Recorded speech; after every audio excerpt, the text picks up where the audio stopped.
네, 이렇게 해서 레이어에 대해서 설명을 드렸고요.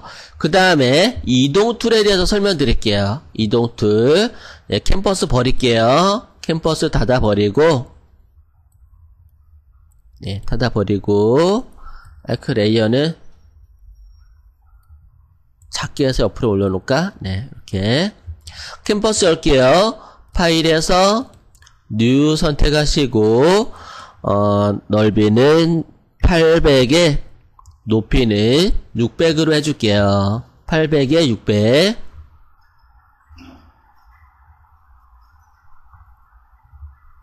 그리고 오케이. 예. 지금 백그라운드죠. 레이어 추가하세요. 백그라운드에는 절대 그리지 마세요. 그래도 가끔 가다가 실수로 그리신 분이 계세요. 예. 그리는데 뭐 그게 뭐 몰라서라기보다는 아직 익숙치 않아서 그런 거니까 뭐 크게 염려하지 않으셔도 될 거예요. 레이어를 추가하고, 레이어 추가하고, 이름 바꿔볼까요? 레이어 1번을 더블 클릭하면은 여기다가 동그라미 엔터. 예. GTQ 3급에 예, 자주 출제된다고 했어요. 레이어 이름 바꾸는 방법. 다 바꿨나요? 그러면은 동그라미 선택하시고요. Shift 키를 누르고 들어가면은 정원을 그릴 수 있다고 했어요. 그죠? 너무 큰 원 그리지 말고 작은 원을 하나 그려줄게요. 작은 원. 그리고 컬러는 여러분들 좋아하는 컬러 넣어주세요.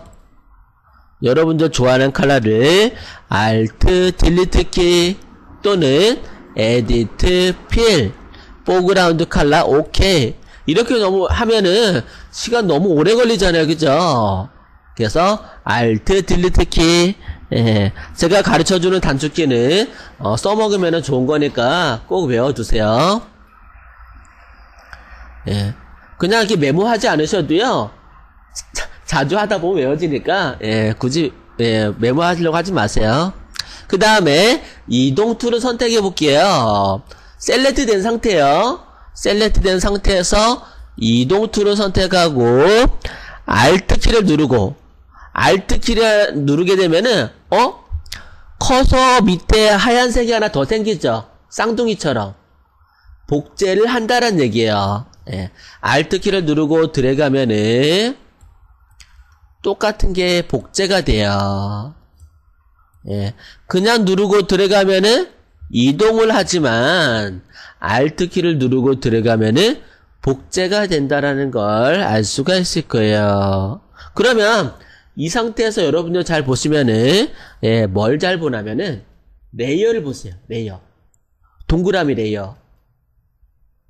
동그라미 레이어에 동그라미가 저는 6개가 5개가 복제되어서 6개가 있어요. 그죠? 그죠? 그러면 처음으로 돌려볼까요? 컨트롤 Alt Z. 이거 실행 취소라고 했죠? 언두는 컨트롤 Z 한 번이고 컨트롤 Alt Z를 눌러야지 계속 뒤로 간다고 돼 있죠. 이렇게 하나만 남겨주세요. 다시 하나만. 그리고 컨트롤 D, 컨트롤 D를 누르는 거는 선택 해제. 예, 이렇게 단축키 쓰다 보면은 자동으로 외워져요. 예, 이거 매일 할 거야. 매일. 예, 매일 하다 보면 외워져요. 그러니까 굳이 메모하실 필요는 없어요. 네, 메모는 집에 가서 복습하실 때 제 강의 보시면서 하시면 더 좋을 것 같아요. 컨트롤 D 선택 해제됐죠. 그리고 이동 툴 선택돼 있죠. Alt 키를 누르고 이동 툴로 옆으로 들어가니까 복제가 되죠. 아까처럼 똑같이. 예, 아까처럼 똑같이 복제가 된 걸 알 수가 있을 거예요. 그런데 여기서 중요한 건 뭐냐면은 레이어를 보세요. 아까는 레이어가 하나밖에 없었는데 지금은 레이어 자체가 복사가 됐죠. 그죠? 그러면은 아까는 제가 셀렉트 된 상태에서 복제하니까 레이어가 안 생겼어요. 물론 셀렉트 된 상태에서 복제를 해야 되는 경우가 생길 수가 있어요. 그렇게 작업해야 될 경우가. 그런데 그거 셀렉트가 된 상태에서 복제했을 때 또는 레이어가 만들어진 상태에서 복제했을 때 차이점이 있어요. 분명히 셀렉트가 된 상태에서 복제를 하게 되면 레이어가 생성이 안 되기 때문에요. 수정을 하기가 어렵다라는 거예요. 하지만 레이어가 만들어지면은 수정하기가 용이해져요. 예. 지금 보시면은 예, 좀 전에 저희 제가 복제를 하라고 하니까 간격을 맞춰가지고 이렇게 선 맞춰가지고 복제를 하시더라고요. 그죠? 예, 그렇게 해서 이렇게 복제를 이렇게 하시는 거 봤어요. 아마 대부분이 아마 복제를 하면은 좀 간격을 맞추고 선을 맞추는 게 좋다라고 생각해서 그렇게 하셨을 거예요. 그죠? 그런데 사람이 인위적으로 눈대중으로 맞추면은 정확하게 맞출 수가 있나요? 어렵죠. 그죠? 물론 맞출 수는 있을 거예요. 하지만 어렵다라는 거예요. 그래서 예, 레이어가 이렇게 생성되어 있는데 여러분들 레이어를 보면은 선택을 하면은 파란색으로 블럭이 잡히죠. Shift 키를 누르고 레이어를 클릭하시면은 레이어가 선택이 되죠. Shift 키는 추가 개념이에요. 그죠? 그래서 여러분들 그 파일 선택할 때도 드래그하거나 Shift 키를 누르면은 같이 선택이 되는 것처럼 레이어도 Shift 키를 누르고 클릭하면은 내가 원하는 레이어가 선택이 돼요. 그죠? 이 상태에서 여러분들 옵션을 볼게요. 여기 풀다운 메뉴, 파일, 에디트, 이미지, 이게 풀다운 메뉴거든요. 예, 클릭하면 떨어진다는 얘기여서, 예, 풀다운 메뉴예요. 그러면은, 그 풀다운 밑에 있는 게, 옵션이에요. 내가 선택한 객체에 대한 옵션이에요.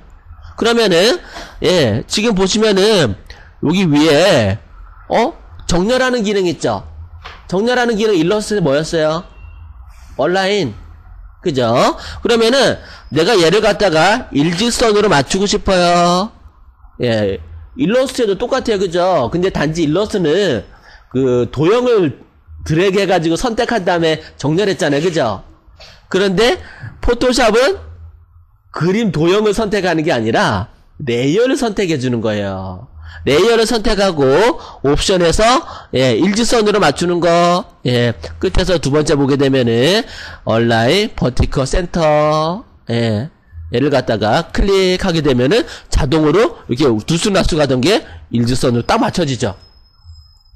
근데 얘를 갖다가 같은 선에 이렇게 중심을 잡았는데 간격이 안 맞는 것 같아.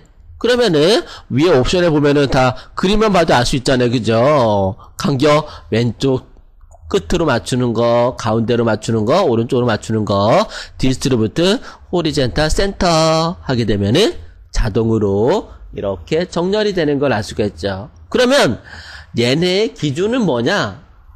레이어 1번 첫 번째 있는 레이어와 그리고 마지막에 있는 레이어가 기준이 되겠어요. 이해되시죠? 이렇게 해서 이동 툴은 이동을 하는 기능 외에도 복제를 한다거나 정렬을 한다거나 예, 그런 기능을 가지고 있다는 거 알아주시면 되겠어요. 일러스트는 그냥 윈도우에서 정렬 열어가지고 선택해서 하면 되지만 포토샵에서는 이동 툴을 선택해야지 위에 옵션이 떠요. 이해되시죠? 예, 그렇게 해서 작업하시면 되겠어요. 이동 툴은. 저번 시간에 어디까지 했었죠? 선택 도구에서 원형 선택 도구, 사각 선택 도구, 그리고 폴리곤 라쏘 툴, 매직봉, 그 다음에 크롭, 네, 스포이드 했죠. 이렇게. 예, 이동 툴은 아직 안 했어요. 그죠? 이동 툴은 아직 안 했고, 그 다음에 포그라운드 칼라, 그리고 백그라운드 칼라. 예, 이 정도 했던 것 같아요. 그 다음에 레이어에서는 아직 안 했고, 네, 그러면은, 오늘 이제 처음 수업으로는 레이어에 대해서 설명드릴게요. 레이어 굉장히 중요해요. 네. 그러면은, 여러분들 오른쪽에 보게 되면은, 레이어가 나와 있고요. 레이어. 그리고, 윈도우에서 레이어를, 예, 열었다가, 예, 닫았다가 해줄 수가 있겠어요. 레이어. 그러면 캠퍼스 한번 열어보도록 할게요. 파일에서 뉴 선택해 주시고 넓이는 600에 높이도 600인 캔버스 열어줄게요. 단위는 픽셀 단위로 600에 센티미터로 열면은 엄청나게 큰 거겠죠. 6m니까.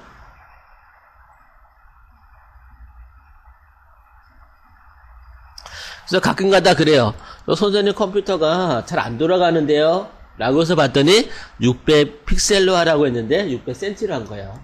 그래서 굉장히 커서 느려지는 경우 있는데요. 이거 굉장히 중요해요. 예, 저도 학생들한테 파일을 받아가지고 프린트하러 갔더니 사이즈가 안 맞는 거야. 예, 그래가지고 엄청나게 뭐 깨져서 나온다거나 또는 쓸데없이 용량만 크다거나 예, 그런 경우 굉장히 많아요.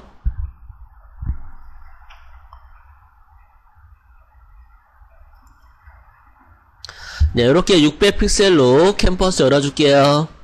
열렸죠? 그러면은 레이어를 보도록 하는데,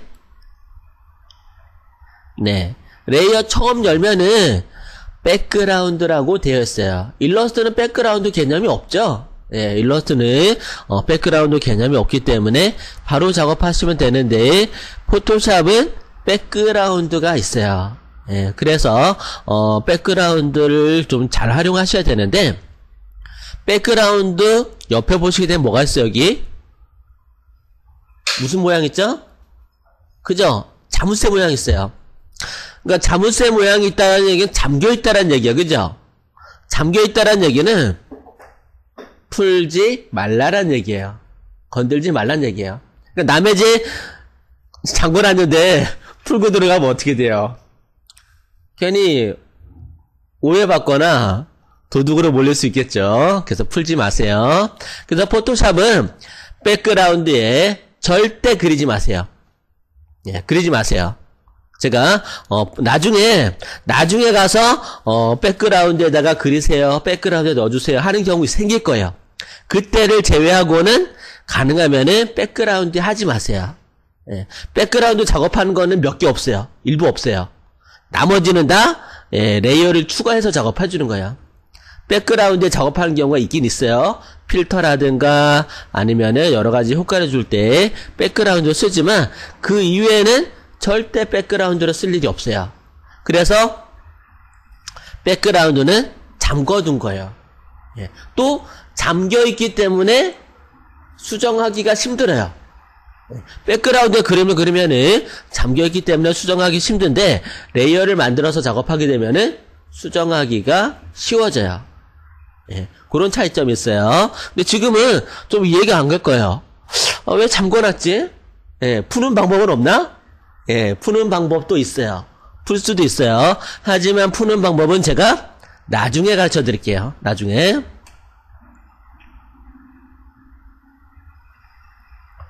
그러면은 백그라운드에 그리지 말라 했으니까 백그라운드를 추가해서 그려야 되는데 레이어를 추가해 그려야 되는데 밑에 보시게 되면은 끝에서 첫 번째 보면은 create new layer라고 됐어요. create 만들다라는 뜻이죠. new 새로운 레이어를 만들어 주세요. 옆에는 휴지통이에요. 백그라운드를 휴지통에 버릴 수는 없어요. 그러면은 새로운 레이어를 만들면은 레이어 1이라고 나와요. 레이어 1. 그리고 백그라운드가 흰색으로 되어 있는 반면에 레이어 1번은 투명으로 되어 있어요. 투명으로 되어 있다는 얘기는 수정을 하기가 용이하다는 뜻이에요. 예. 그리고 레이어를 또 클릭하면은 레이어 2, 레이어 3 이런 식으로 하나하나 클릭할 때마다 레이어가 추가되는 걸 알 수가 있을 거예요. 예. 그러면은 레이어를 만들었고 레이어를 삭제 한번 해볼까요? 삭제할 때는 휴지통을 클릭하시면 돼요. 레이어 선택된 상태에서. 그러면은 예, 레이어가 사라지는 걸 알 수가 있을 거예요. 또는 레이어를 추가하고 레이어를 드래그해서 휴지통에 넣어도 삭제가 가능해요. 그러면은 레이어에다가 우리 그림을 하나 그려보도록 할게요. 백그라운드에 그리지 말라고 했고요. 레이어를 추가하고 레이어 1번이죠. 그러면은 요거 GTQ 시험에 나오는 건데 제가 체크해 드릴게요. GTQ 3급 문제에 나오는 건데요. 다음 레이어를 이름을 뭘로 바꿔주세요. 그런 문제가 나와요. 레이어 이름 바꾸는 문제. 이름을 어떻게 바꾸냐면은 레이어 1번을 더블 클릭하세요. 그러면은 레이어 1번이 블럭으로 잡혀요. 블럭으로 잡히면은 요 상태에서 우리 네모라고 적어볼게요. 네모.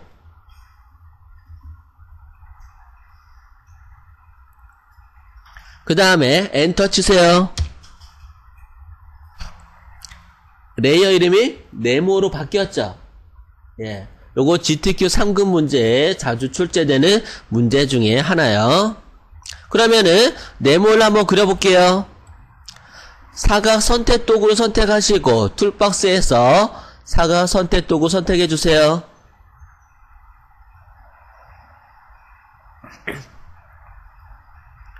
그리고 드래그 해주고, 예, 드래그 하면은 사각형이 그려지죠.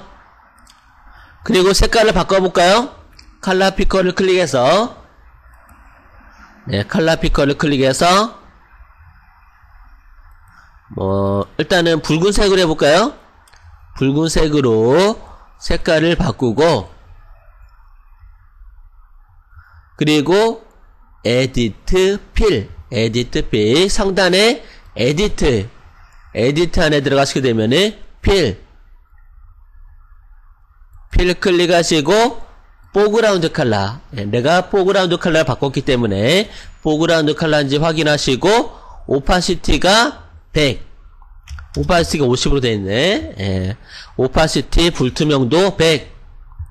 그리고 OK 눌러주면은 붉은색이 채워지는 걸 알 수가 있죠.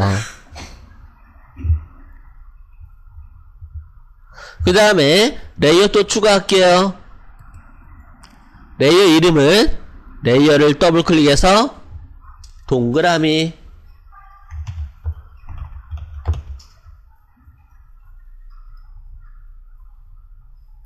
그리고 엔터 치면은 동그라미라고 바뀌죠. 지금 사각형의 셀렉트가 되어 있죠. 컨트롤 D 또는 빈 여백을 클릭하면은 선택 해제돼요. 그 다음에 동그라미 레이어에다가 동그라미를 선택해서 동그라미 그려줄게요. 동그라미를 그린 다음에 노란색으로 바꿔볼까요? 얘는 색상을 노란색 선택하시고 Alt 딜리트 키. Alt 딜리트 키는 뭐라고 했어요? 포그라운드를 채워 넣는 단축키라고 했어요. Alt 키와 백스페이스 키. 백스페이스 키를 눌러도 돼요. 매cin토시에서는 백스페이스 키가 딜리트 키예요.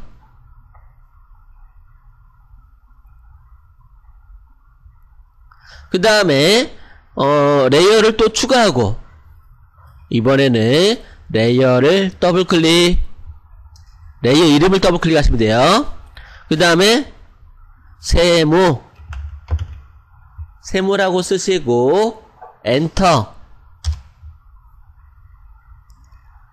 네, 엔터 치시고 세모를 그려볼게요.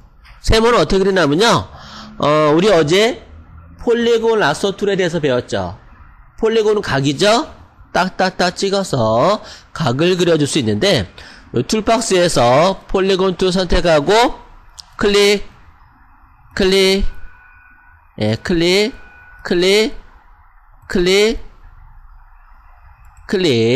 이렇게 해서 세모를 그려줄 수 있다고 했죠.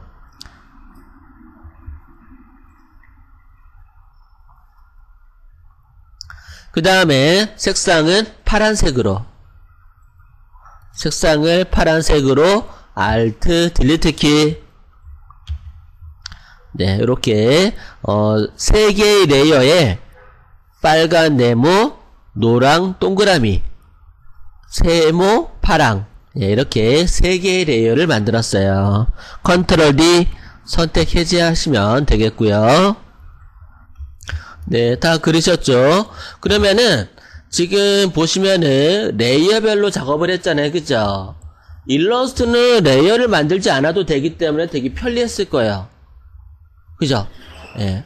그런데 포토샵은 레이어가 없으면은 작업이 힘들어져요. 예. 할 수가 없어요. 그래서 일러스트도 레이어는 있어요. 엄연히 레이어는 있지만 아마 레이어를 설명을 안 해주는 선생님이 많아요. 예. 그냥 시간이 남으면 설명해 줄 수도 있어요. 하지만 일러스트는 레이어의 중요성이 그렇게 중요하진 않아요. 있긴 있어요. 레이어가. 하지만 일러스트는 그렇게 레이어가 중요하지 않는 반면에 포토샵은 레이어가 아주 중요해요. 그러면은 여러분들이 이동 툴 설명드릴게요. 이동 툴은 말 그대로 이동하는 거예요. 이동하는 건데 내가 네모를 이동하고 싶어요. 그러면 네모 레이어를 선택하고 이동을 해야 돼요. 동그라미를 이동하고 싶어요. 그러면 동그라미 레이어를 선택하고 이동해야 돼요. 세모를 선택하고 싶어요. 그럼 세모를 선택하고 이동해야 돼요. 네, 이렇게 내가 원하는 레이어를 선택해 주시고 그리고 작업을 해 주셔야 돼요. 하나하나. 만약에 내가 세모에다가 제가 다른 거 한번 그려볼게요. 사각형 이렇게 폴리곤 라소 툴로 녹색을 갖다 하나 그려볼까요? 같은 레이어에 레이어를 추가하지 않고 같은 레이어 상에다가 제가 그렸어요. 그러면은 나는 요 네모만 세모만 움직이고 싶은데 같이 움직이죠. 레이어가 같이 있기 때문에 같이 움직이는 거예요. 그래서 별도로 작업을 하고자 했을 때는 레이어를 항상 하나하나 추가해 주셔야 된다라는 거 알아주시면 되겠어요. 그리고 여러분들 이렇게 겹쳐 있잖아요. 그죠? 겹쳐 있는데 나는 빨간 네모를 노란색 위로 올리고 싶어. 그러면은 이 네모 레이어를 선택해서 노란색 위로 올려주시면 돼요. 그러면은 네모가 노란색 위로 올라왔죠? 그리고 세모를 동그라미 밑으로 내리고 싶어. 그러면은 이렇게 내려주시면은 되겠어요. 요게 좀 불편하죠? 일러스트에 비해서는. 일러스트는 그 자리에서 레이어 개념이 없기 때문에 단축키로 바로 컨트롤 B, 컨트롤 F, 컨트롤 X 단축키만 가지고도 위아래 올리고 내리고가 자동으로 되죠. 근데 포토샵은 이렇게 레이어를 이용해서 작업을 해주셔야 된다는 거 꼭 알아주세요.